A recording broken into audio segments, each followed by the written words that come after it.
baik. Assalamualaikum warahmatullahi wabarakatuh.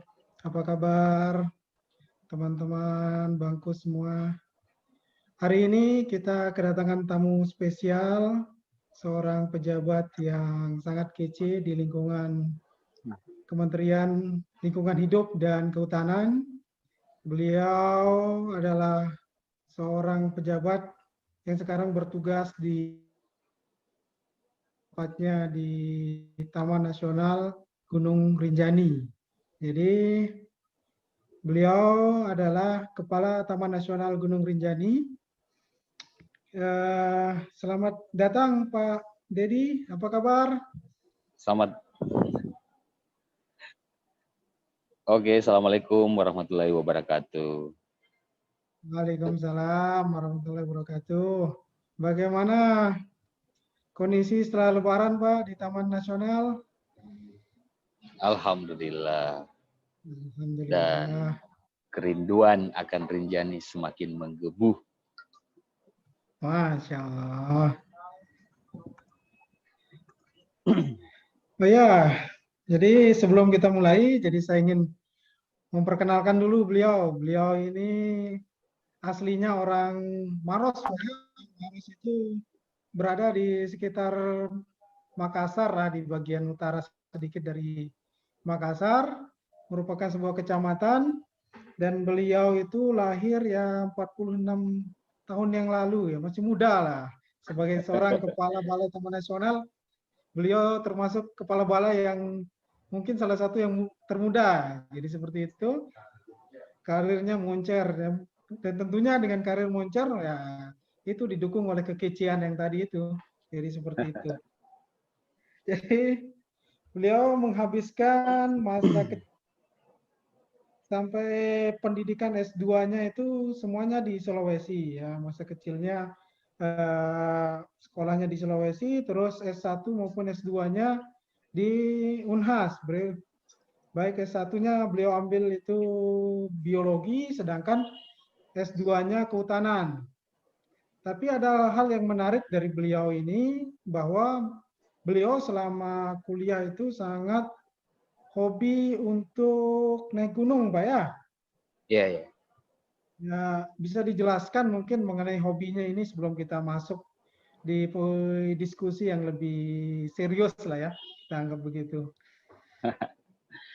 Iya, karena kebetulan lahir dan besar di kampung, di Bantimurung, otomatis sejak kecil itu berinteraksi dengan para petualang dari mana-mana, dari Jakarta, dari luar negeri.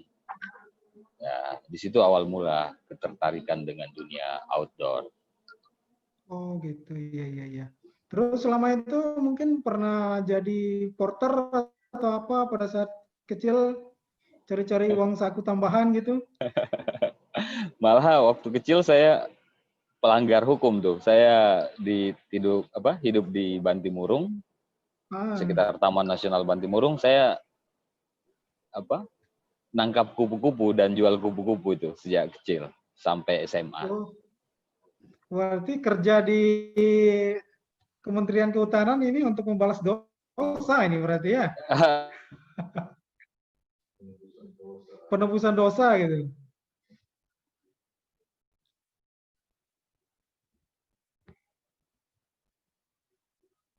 Kayaknya linknya kayaknya bermasalah. Saya lihat.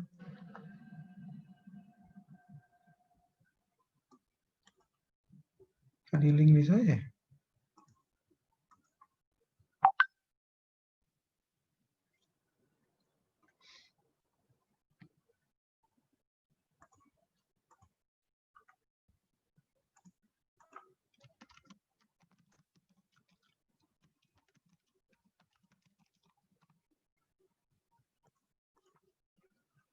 Coba dulu ganti pakai.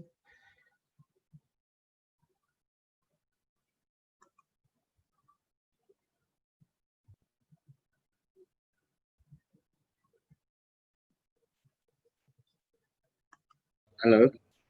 Ya, ada permasalahan kayaknya di link ya. Iya, iya. Kita coba yang ini. Siap, siap, siap. Kalau ini suaranya lancar? Halo. Halo. Oh, halo ya. Iya. Suaranya jelas ya. Oke. Suaranya jelas. Mungkin bisa dijelaskan, mungkin seperti tadi saya penasaran ini sebagai katanya sebagai pelanggar hukum ini sebetulnya ini. Iya. Bisa Ya, dijelaskan mungkin lebih lanjut kegiatannya masa kecilnya seperti apa? iya sejak sebelum sekolah SD karena kakek saya kebetulan juga kolektor kupu-kupu yang terbesar di Indonesia Timur. Ya pasti berinteraksinya dengan banyak kupu-kupu, banyak peneliti kupu-kupu, banyak kolektor dari dalam dan luar negeri. Dan sampai apa ya? Akhirnya S1-nya skripsinya juga tentang kupu-kupu. Oh gitu. Terus bagaimana ceritanya menjadi pencinta alam setelah mungkin masuk kuliah apa ada doktrin-doktrin khusus? Katanya dulu kan kalau di Halo?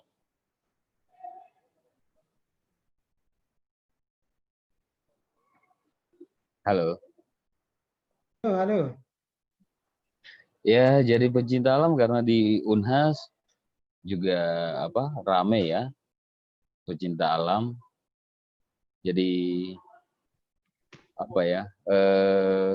Mungkin terbawa arus begitu ya. Ya biasa kan terbawa arus terus mencintai dunia yang ternyata menyenangkan ya. Jadi orang yang mencintai alam itu menjadi seorang yang sangat menyenangkan gitu ya. Ya, seperti itu. Jadi apa? Jiwa mudanya mendapatkan wadah. Nah, iya iya iya.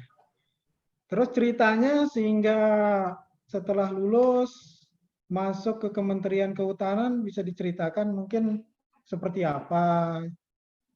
Oh ya, karena begitu lulus ada informasi penerimaan, kebetulan lingkungan keluarga saya juga di kehutanan, teman bergaul sehari-hari sebelum jadi pegawai juga pegawai apa? Polhut di sekitar Bantimurung, Hmm. informasinya dapat dan akhirnya mendaftar. Ya ditekan sama keluarga juga sih untuk mendaftar.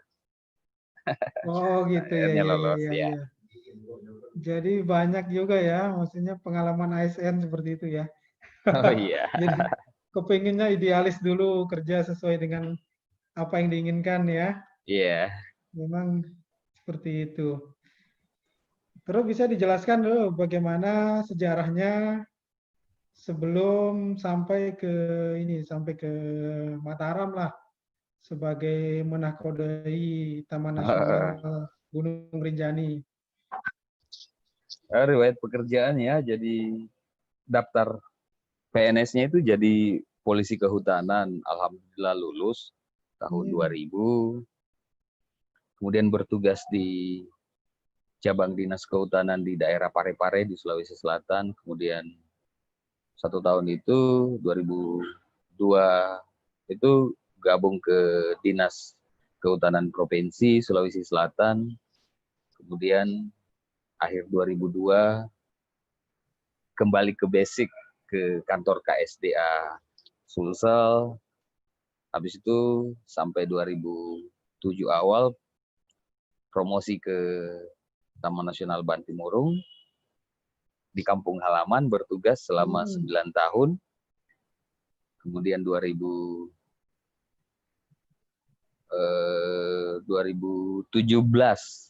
itu ada promosi lagi ke Palu, Sulawesi Tengah di Taman Nasional Lorel itu sebagai kepala bidang teknis. Kemudian Hmm. 2019 akhirnya diminta untuk mengabdi di Taman Nasional Gunung Rinjani di Pulau Nasional Lombok. Rinjani. Ini saya lihat Itu. tadi beberapa kali jadi pindah dari pegawai daerah ke pegawai pusat itu dulu itu mudah atau bagaimana prosesnya? Oh, ada juga pengajuan karena tahun 2000 itu diminta untuk memilih tetap di pegawai jadi pegawai daerah di era otonomi yang baru ya, Mas. Ya. Minta pilihan. Oh, Ya, saya memilih ke pusat. ya, ya, ya, ya. Ya, Oke, berarti cukup memang ya. sudah melalang di Pulau Sulawesi udah cukup ya. Berarti makanya Iya, sekarang ditempatkan di tempat yang baru. Dulu iya, bermain-main dengan kupu-kupu, kalau sekarang mungkin bermainnya dengan yang lain ya. iya, Jadi iya, iya. makanya saya butuh ini apa namanya?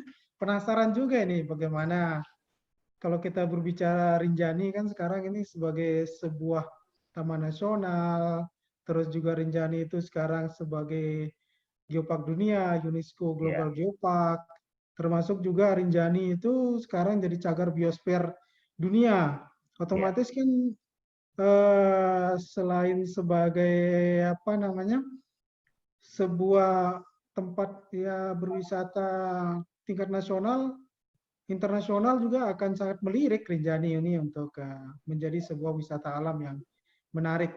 Mungkin bisa dijelaskan sih bagaimana peranan TNGR yang menjadi nahkoda atau ujung tombak dari pengelolaan Rinjani ini gitu. ya.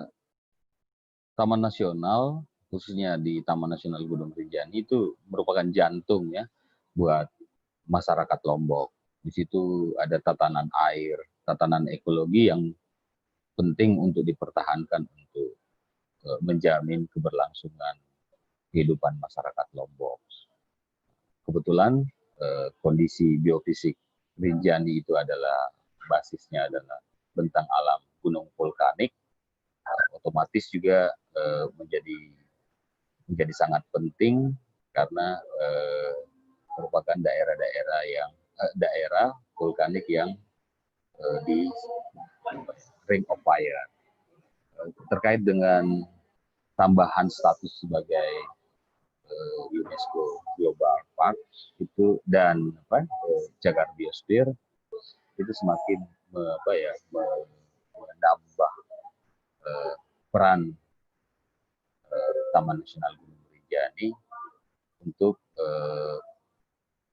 penting untuk dipertahankan, bukan hanya untuk mempertahankan kelestarian flora dan faunanya, tetapi dengan UNESCO Global Geopark dan dengan cagar biosfer itu harapan kita akan menjadikan Rinjani yang di samping aspek ekologi juga melihat link atau peranan penting bagaimana sinergi atau harmoni antara ekologi dengan budaya yang ada yang melingkupi di sekitar lingkar Gunung Rinjani. Jadi itu sih harapannya, bagaimana Rinjani itu harmoni dalam alam dan budaya. Iya, iya, iya, iya. Terus ini, jadi Rinjani ini kan banyak mendapatkan gelar lah kalau kita dalam istilah kesarjanaan ya. Apa Ya, sih maksudnya yang menarik sehingga Rinjani ini bisa menjadi salah satu kawasan yang memiliki banyak sekali peran gitu. Apa saja yang menarik dari yang bisa kita temui di sana? ya.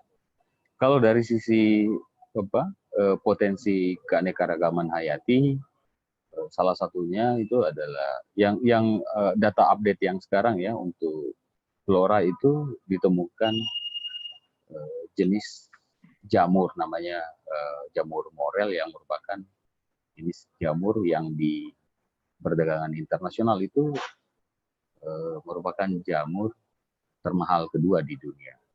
Dan sekarang itu teman-teman di Taman Nasional lagi mengembangkan dan proses bagaimana menghantar menjadi proses budidaya sehingga ke depan jamur morel ini bisa dijadikan sumber kehidupan buat masyarakat di sekitar Linggar Rinjani ya karena nilai ekonominya yang sangat tinggi.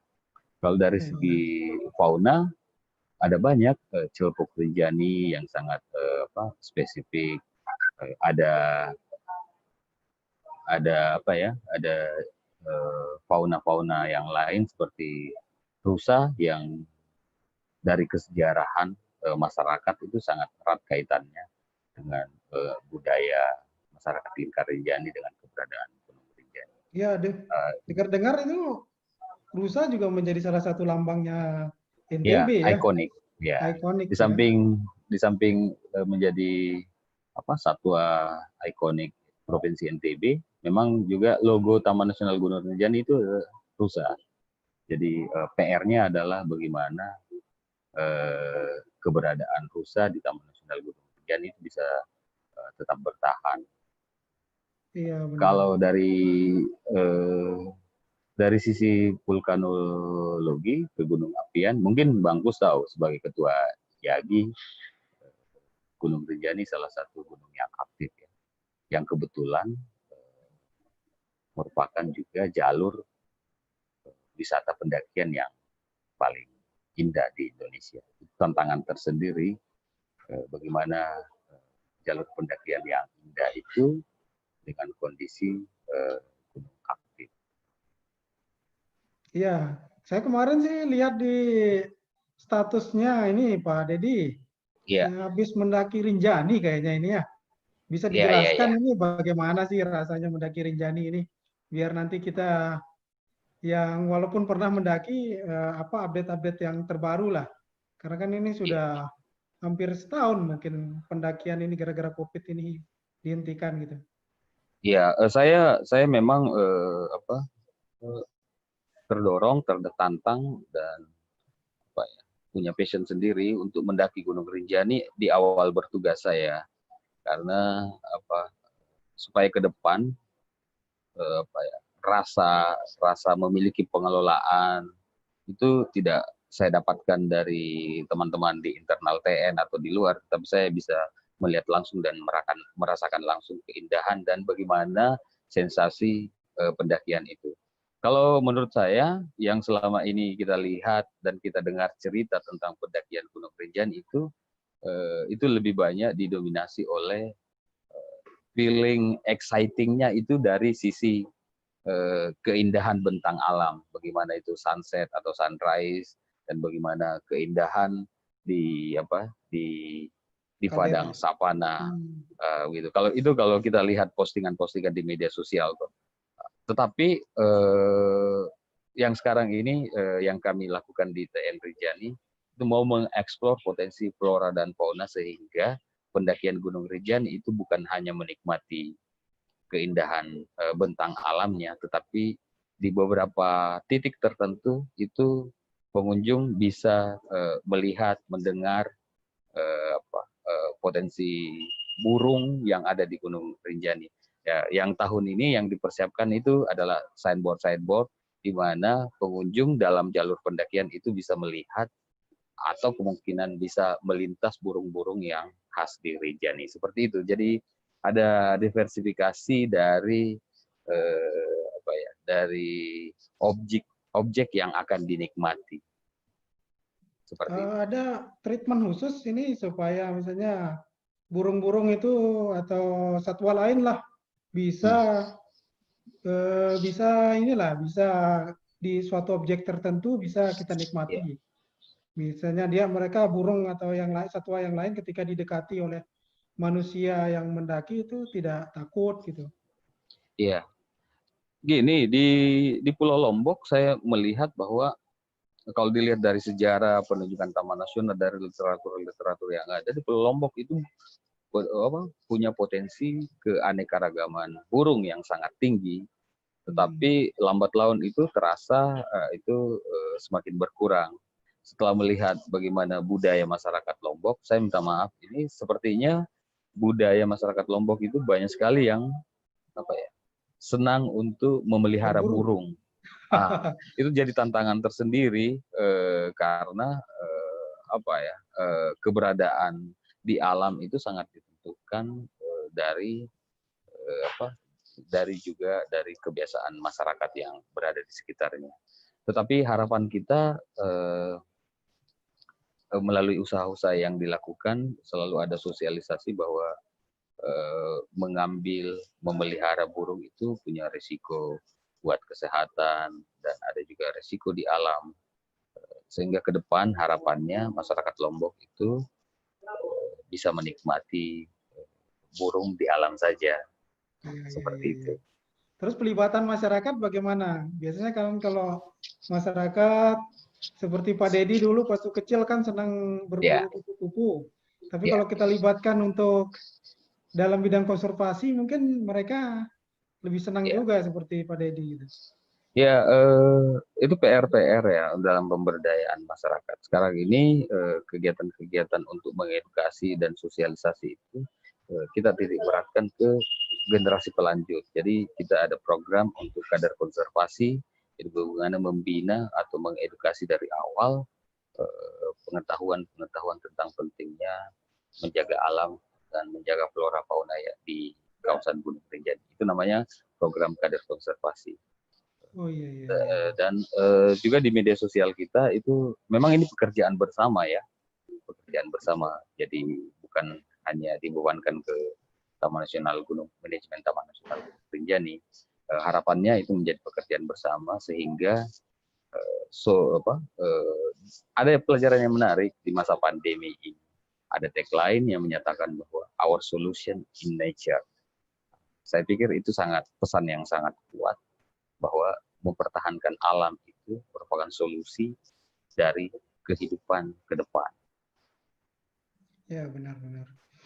Nah, kita sekarang fokus di ini pendakian ya, yang Ya. menyenangkan ini. Saya mau tanya ini, sebenarnya kalau kita mau mendaki Rinjani, jalur yang resmi itu ya di mana saja, Pak? Ya, jalur pendakian resmi di Rinjani. Jadi sekedar dipahamkan ulang ya, saya akan memahamkan bahwa gunung di Indonesia itu nggak ada yang ditutup. Semua open access. Jadi pemahaman jalur resmi itu adalah suatu destinasi yang sarpras akses itu diperuntukkan untuk wisata. Jadi lebih tidak terlalu alami, tetapi dibuatkan jalur yang lebih aman dan nyaman. Itu yang dimaksud dengan jalur pendakian. Kalau saya sih menyebutnya sekarang itu jalur wisata pendakian. Karena kalau jalur pendakian itu anak-anak pencinta alam seperti saya dulu dan teman-teman itu ya jalur yang lebih menantang itulah jalurnya kan. Nah, Ya, sekarang saya benar-benar. menyamakan bahwa jalur wisata pendakian. Dan yang resmi itu cirinya dulu bahwa itu adalah ada beberapa perlakuan yang kita usahakan sehingga jalur-jalur tersebut dirasakan aman dan nyaman. Nah, sekarang yang resmi itu ada di Sembalun, jalur Senaru, jalur Aiberi, jalur Timbanu, dan jalur Kembang Kuning.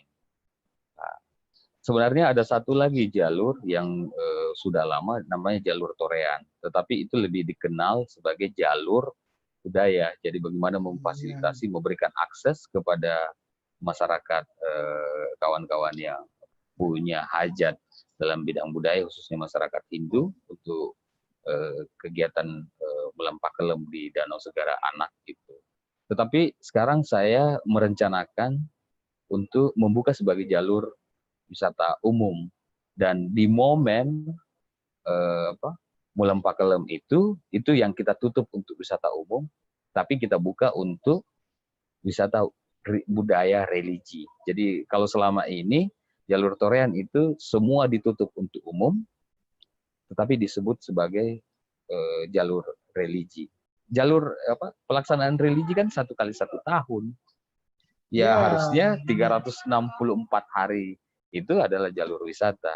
PR-nya adalah bagaimana membuat nyaman jalur itu. Jadi di Januari sampai awal April kemarin, semua jalur yang terdampak gempa kemarin 2018 itu kita lanjutkan pembenahannya dan alhamdulillah jalur-jalur tersebut sudah selesai diperbaiki dan sebelum pembukaan nanti kita harapkan partisipasi semua stakeholder untuk melihat presentasi kami terkait perbaikan itu dan kalau kita semua menyetujui untuk dibuka dengan syarat tadi itu indikatornya adalah aman dan nyaman, kita akan buka termasuk di jalur Torian.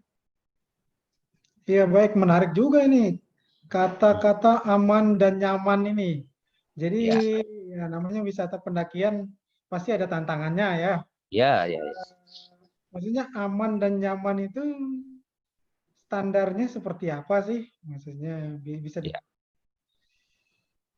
ya sebenarnya itu adalah standar umum ya, Bangkus dan kawan-kawan sekalian.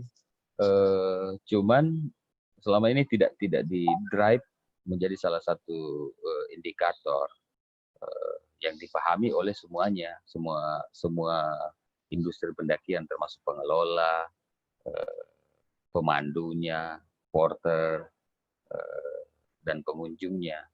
Jadi selama ini gabung, agak rancu pemikiran. Pokoknya jalur pendakian seperti itu. Ya kalau untuk standar pecinta alam, itu semakin seperti yang saya sebut tadi, semakin menantang, adventure-nya semakin tinggi. Tapi kan kalau kita lihat dari data kunjungan, itu 80% pendaki, Rinjani khususnya yang dari luar itu lebih banyak orang yang tidak punya pengalaman mendaki, apalagi teknik survival, sehingga menjadi penting untuk standar safety yang lebih bukan standar safety-nya kawan-kawan pecinta alam tulen. Jadi standar safety yang kita sepakati bersama. Standar safety itu memang tidak ada sekarang, tetapi rapat atau pelibatan semua komponen stakeholder pada saat sebelum pembukaan menjadi penting untuk melihat kesepakatan kita seperti itu.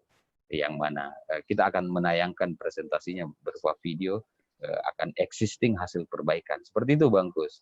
Kalau Oke, terkait siap, siap. kenyamanan akan ngikut. Jadi ada rute-rute tertentu yang mungkin buat pecinta alam tulen itu bisa dilalui, tetapi kita akan melihat buat pendaki pemula yang menjadi wisatawan itu sangat beresiko, itu kita tidak rekomendasikan. Seperti itu. Oh ya, nanti berarti akan dibuat ini ya, apa namanya, tipe-tipe lah ya, kayak orang Ya, ya. makan sambal itu ada grade-grade-nya ya, ada untuk pendaki pemula, pendaki medium sama expert gitu ya. Tidak seperti itu. Maksudnya kita akan melihat hasil perbaikannya itu memungkinkan tidak untuk semua kategori. Nah, Oh, itu baru kita buka seperti itu. siap, siap, siap. Terus ini kapan rencana mau dibuat ya? Tadi kan mau rapat ini. Ya, Teman-teman kayaknya udah banyak yang bertanya ini, kapan ya rencana dibuka ini? Walaupun COVID juga kan sehat juga katanya mendaki itu. ya, ya. Kami sangat memahami kerinduan apa ya ber outdoor ya, berwisata di gunung itu pasti sangat besar sekali. Apalagi di Rinjani sebelum pandemi COVID itu memang sudah ditutup dari Januari. Tetapi menurut saya memutus rantai penyebaran COVID lebih utama dibanding kerinduan kita. Jadi kita masih bisa menahan rindu daripada kita membuka kemudian bukan hanya kita yang terpapar, tetapi banyak orang yang terpapar, termasuk masyarakat di sekitar lingkar Rinjani yang kita lalui bisa terpapar. Tetapi untuk informasi pembukaan kita ngikut di Satgas COVID nasional nih. Begitu tempat-tempat wisata sudah dimungkinkan untuk ada arahan untuk membuka, kami dari Taman Nasional pasti akan berkoordinasi dengan pemerintah provinsi, NTB, dan pemerintah kabupaten Lombok Timur, Lombok Tengah, Lombok Utara yang menjadi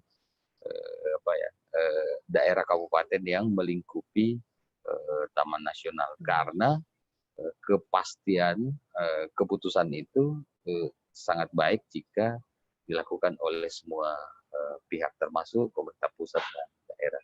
Kita tunggu ya, Bang. Kita nunggu. Tapi Amin, persiapan amin. untuk itu sudah mulai. Semoga segera lah COVID ini berhenti ini. Ya. Kita ini udah kangen untuk outdoor ya. Ya, ya, ya, ya. Berjumpa dengan abang yang kece juga. Iya, iya. Kita hanya lewat online-online aja ini. Jadi seperti Iya, itu. iya. Terus bagaimana ini kalau misalnya nanti dibuka pendaftarannya seperti apa? Bisa online ataukah harus bisa offline atau harus online gitu? Iya. Alhamdulillah, Taman Nasional Gunung Rinjani itu memang sudah sebelum pandemi ini sudah membuat aplikasi e-Rinjani ya, yang Oh gitu ya. yang memungkinkan untuk transaksi pembeliannya itu melalui online. Tetapi hasil review dan evaluasi tahun lalu itu, tahun ini awal Januari sampai April kemarin itu kita upgrade ya, supaya aplikasi e-Rinjani itu bisa lebih user friendly, lebih mudah digunakan oleh calon pengunjung. Dan alhamdulillah ini sudah tahap final, dan kebetulan spirit lokalnya dapat. Jadi pengembangnya itu anak muda dari Pulau Lombok sendiri. Jadi saya minta ke teman-teman Rinjani untuk memaksimalkan potensi lokal, dan akhirnya mendapatkan rekanan dari pulau anak-anak muda di Pulau Lombok. Itu beberapa, itu salah satu persiapan untuk membuka. Jadi menggunakan aplikasi Rinjani yang Ya. sebelum dibuka nanti akan di launching kembali. Akan di launching ya. Jadi semua harus online ya kalau mau naik ya. Ya harapannya begitu. Ini juga sebagai tindak lanjut anjuran untuk membatasi transaksi offline. Siap. Berapa sebenarnya per jalur Kuota untuk ya, kuota. maksimal kuotanya? Ya, dengan menggunakan aplikasi juga itu juga memudahkan kita untuk menerapkan kuota. Jadi perencanaannya nanti itu 50% dari kuota dasar di Taman Nasional Gunung Rinjani. Itu usulan di Kementerian Lingkungan Hidup dan Kehutanan, tetapi keputusan bahwa 50% dari kuota itu kita lagi menunggu surat edaran dari kementerian. Tapi kita mengerjakannya bersama-sama, sudah mempersiapkan untuk itu. Jadi ke depan mungkin juga sebagai percobaan ya, kita akan coba 50% dari kuota itu. Iya kan soalnya kan ada juga porter atau pihak pemandu wisata yang akan membawa tamu. Dan Ya, biasanya mereka offline kan biasanya. ya. Integrasinya di e-Rinjani tahun ini bukan hanya terkait dengan kuota, tetapi juga memastikan bahwa asuransi tadi. Tadi yang saya maksud prinsip dasarnya dua itu nyaman dan aman, termasuk memastikan asuransinya itu online. Jadi kita akan mengintegrasikan e-Rinjani dengan asuransi. Kalau selama ini tiket asuransinya itu offline, kita akan masukkan menjadi satu rangkaian di aplikasi e-Rinjani yang bukan hanya buat pengunjung, tetapi memastikan juga porter dan guide itu di cover sama asuransi. Kalau selama ini juga minta maaf, ini ada pembenahan sedikit. Porter dan guide itu voluntary, jadi ada yang rela membayar. Kalau nanti itu mandatori, jadi semua porter dan guide itu akan membayar. Itu juga untuk jaminan untuk covernya. Dan lagi ngobrol dengan teman-teman TO ini untuk porter dan guide itu, karena mereka membawa tamu itu dari tamu-tamu TO. Semoga tracking organizer yang ada dan resmi di TN itu yang 130-an TO itu bisa mengcover untuk membayarkan asuransi buat guide dan porternya. Siap. Berarti memang termasuk aplikasi ini merupakan sebuah aspirasi bersama ya, supaya tujuan-tujuan baik bersama itu bisa tercapai. Gitu. Ya, saya pikir sudah saatnya ya kita harus berbenah, tidak menganggap lagi wisata di Rinjani itu hanya dimiliki dan diakses oleh masyarakat Lombok. kalau kita bangga akan Rinjani, artinya itu kita juga mengundang masyarakat internasional. Dengan mengundang masyarakat internasional untuk berwisata ke Rinjani, standar pelayanan kita harus ditingkatkan. Salah satunya itu terkait dengan jaminan asuransi, dan harapannya nanti juga ada tumbuh dan berkembang industri homestay. Dan yang paling penting, kalau saya sekarang ini lagi komunikasi dengan salah satu contohnya ini dengan stakeholder di Sembalun, kita melihat bahwa wisata Gunung Rinjani ini belum inline dengan kuliner lokal. Jadi akan sangat indah jika kuliner lokalnya itu tumbuh, dan itu juga akan menguatkan industri pariwisata ke depan dengan menumbuhkan kuliner lokal yang begitu Rinjani ditutup, masih hidup industri kulinernya yang nanti akan integrasi dengan Menarik wisata ini. pendakian. Ya, sangat menarik ya. Ya, ya. Bisa juga mungkin kerjasama dengan ini teman-teman pengelola geopark ya, karena mereka juga saya lihat Pasti. concern sekali dengan apa namanya, bagaimana meningkatkan perekonomian masyarakat lokal gitu. Ya, sekarang itu sebenarnya yang perlu dilakukan adalah bagaimana vessel-vessel kebaikan yang ada, teman-teman yang banyak bergerak dengan tujuan yang sama, kita sama-sama nih, saatnya bersama. Saya pikir seperti Geopark, saya pikir kita bersinergi saja. Jadi bagus, ingat toh, saya memaksakan diri untuk menjadi bagian dari Geopark. Ya, memang Ya, karena sinergi harus, itu menjadi keniscayaan ke depan. Kerja-kerja bersinergi itu menjadi keniscayaan untuk ya depan benar-benar. yang lebih baik. Ada lagi ini pertanyaan yang Ya, saya punya ini, tentunya kan ini Bang Dedi ini bisa dibilang baru ya, baru ya. 2009 masuk, tiba-tiba Akhir-akhir. ya akhir-akhir lagi ya, sudah menghadapi kondisi bencana, terus Ya, sekarang bencana alam, terus sekarang lagi bencana pandemi. ya, Nah, tentunya kan setiap pemimpin itu punya visi dan misi masing-masing ini, Bang. ya.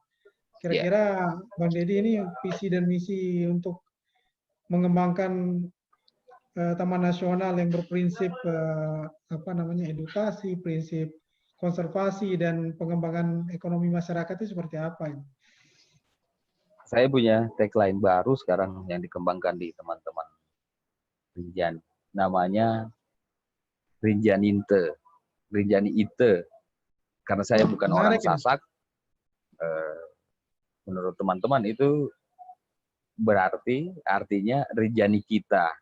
Jadi kita selama ini sebenarnya bisa bersinergi, bisa berperan serta, bisa mengakses Taman Nasional, tetapi masih tersekat-sekat dengan tagline baru Rinjani. Kita Rinjaninte ke depan kami akan memastikan bahwa peran serta akses untuk seluruh masyarakat Lombok itu akan bisa diwujudkan di kawasan TNGR sesuai dengan Nah, porsinya ya.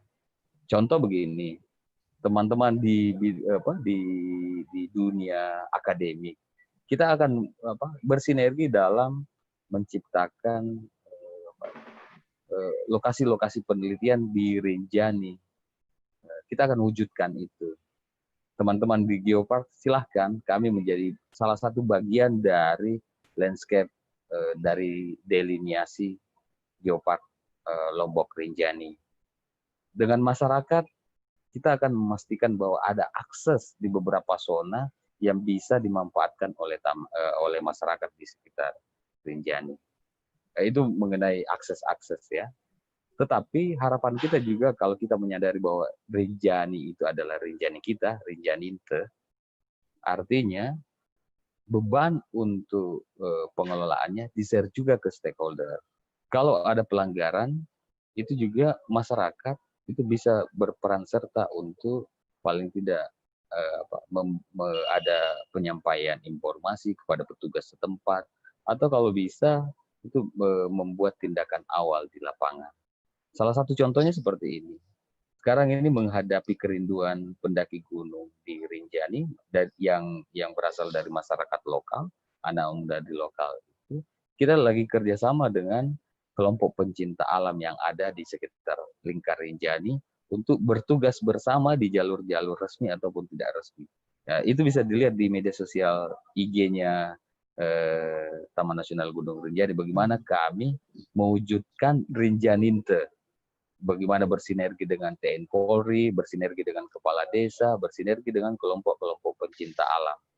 Sehingga akan tumbuh dengan nyata kesadaran bahwa Rinjani ini memang milik kita. Petugas-petugas Taman Nasional itu sementara saja, mereka akan pindah dan sebagainya. Tetapi yang akan merasakan dan akan mengakses manfaat di Rinjani ke depan adalah masyarakat di lingkar Rinjani, khususnya Lombok pada umumnya. Mungkin itu, Bang Gus. Ya, menarik. Mungkin yang terakhir ini, pertanyaan terakhir. Jadi di beberapa waktu yang lalu nih ada sesuatu yang viral ini di Rinjani. Ya mungkin sebelum COVID ini, jadi ramai sekali waktu itu. Tapi karena COVID, akhirnya berita itu pun hilang. Pasti Pak Deddy tahu lah ini, Bang Deddy, terkait kereta gantung sama glamping gitu. Jadi bagaimana sih dari pihak Taman Nasional menanggapi lah isu itu? Ya, satu dulu ya, kereta gantung. Kalau kami ikuti perkembangan ide kereta gantung itu kan idenya sudah sejak 2015-an ya, dimulai dari Lombok Tengah itu. Dan lokasi yang direncanakan oleh pihak ketiganya itu tidak di Taman Nasional. Jadi Pegunungan Rinjani itu terbagi, Bang Kus. Ada di bawah-bawah itu, di bawah di bagian tengah itu, di sekitar Lombok Tengah itu bukan wilayah kawasan Taman Nasional. Dan disitulah usulan untuk usulannya ya ke pemerintah daerah, karena kebetulan domain pengelolaannya KPH ya, yang saya maksud itu. KPH itu bukan di Taman Nasional. Itu satu kalau tentang kereta gantung. Jadi belum pernah ada usulan ke Taman Nasionalnya, khusus untuk Taman Nasionalnya ya. Taman Nasional Gunung Rinjani. Nah, itu satu. Yang kedua tentang glamping. Glamping itu adalah jenis kegiatan outdoor yang merupakan jenis kegiatan outdoor yang ramah terhadap lingkungan. Saya mau sampaikan bahwa kegiatan-kegiatan glamping itu ramai di luar negeri dan ramai di Taman Nasional di seluruh Indonesia. Salah satu yang menjadi usulan itu di Rinjani. Tetapi saya mau sampaikan seperti ini ya. Sejak tahun lalu, semua persoalan di Gunung Rinjani itu saya akan selesaikan multi stakeholder. Saya akan libatkan semua pelaku usaha, dinas pariwisata setempat, dan elemen-elemen terkait dengan dunia pariwisata, sehingga kita secara utuh bisa membuat keputusan bahwa apapun ide pengembangan wisata di kawasan Taman Nasional Gunung Rinjani itu bisa dibicarakan bersama, karena saya sangat yakin ada yang pro dan kontra. Nah, momen itu nanti kita akan pakai supaya semuanya jadi paham terkait dengan usulan-usulan apapun. Ya, tapi terakhir saya mau sampaikan seperti ini. Saya sudah sampaikan awal tahun ke teman-teman pelaku usaha di Rinjani. Kami berharap itu naik grade, mulai dari ada peningkatan ya, peran serta dan peningkatan lebih dari pelaku-pelaku wisata. Yang dulunya jadi porter bisa jadi guide, yang dulunya jadi guide bisa jadi TO, yang dulunya TO itu bisa menjadi pelaku usaha jasa atau sarana wisata. Jadi jangan tiba-tiba ada pengusaha pelaku usaha sarana dari Jakarta, kemudian kita tolak. Nah, padahal kesempatan untuk menjadi pelaku usaha sarana wisata di Taman Nasional Gunung Rinjani itu saya akan berikan kesempatannya ke pengusaha lokal atau ke TO-TO ataupun siapa yang berminat di Insya Allah akhir tahun ini itu ada perencanaan 2 calon pengusaha lokal. Wah, luar biasa. Ya, jadi Kita penguatan tunggu ini ya. lokalnya. Ya, penguatan Harus lokalnya ya. diutamakan lah ya, usaha lokal. Lah iyalah, harus begitu. Ya, Jadi bukan persoalan kita nolaknya, tetapi bagaimana menumbuhkan entrepreneurnya, bukan bekerja ya, tetapi dia yang jadi pengusaha. Nah, ya benar. seperti itu. Kan intinya kan ada konsep-konsep lingkungan yang tidak boleh dilampaui. Ya. Kalau yang itu berlaku buat semuanya, mau pengusaha Ya, dari berlaku ke Jakarta, semua. pengusaha lokal itu berlaku buat semuanya, itu standar. Itu makanya. Ya, kayaknya ini sudah mau 1 Oke. jam ini. Takutnya Ya, nanti ada minta kegiatan maaf. lain. Ya, minta Saya maaf. tahu ini Bapak ini orang yang sangat sibuk ini. Maaf, ada webinar di jam 3 lagi. Siap. Ini aja Ya. terakhir mungkin kata-kata terakhir lah mungkin dari Pak Kepala TNGR ini mengenai Taman Nasional Gunung Rinjani supaya jadi benar-benar Rinjani itu terwujud lah. Jadi seperti itu. Oke. 1, kita akan serius dan memaksimalkan bahwa Rinjani itu milik bersama. Rinjani itu Rinjani kita, Rinjaninte. Yang kedua, kalau lihat sejarah Rinjani dan masyarakat yang melingkupi di lingkar Rinjani, yang kita belum sentuh dan kita angkat dengan baik untuk sejajar dengan elemen naturalnya, itu adalah unsur budayanya, Bang Kus. Salah satu itu adalah ada masyarakat Bayan yang existing di Senaru. Ada masyarakat adat Sembalun yang ada di daerah Sembalun. Interaksi itu yang kita belum lihat dan kita belum angkat. Nah, ke depan kita akan juga memastikan lagi usaha untuk memastikan bahwa akan mewujudkan Rinjani sebagai suatu destinasi wisata yang akhirnya akan mencirikan the beauty of nature and culture. Jadi unsur culture-nya ke depan ini kita akan seimbangkan. Mungkin itu. Luar biasa hashtagnya.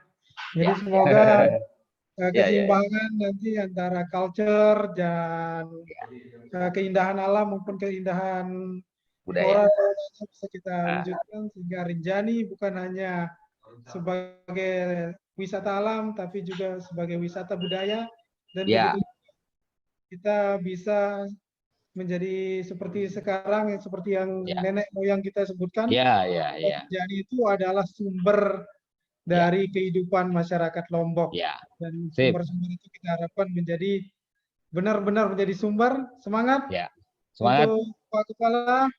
Semoga Rinjani ke depan menjadi benar-benar maju. Terima kasih telah bersama sama-sama untuk berdiskusi ini.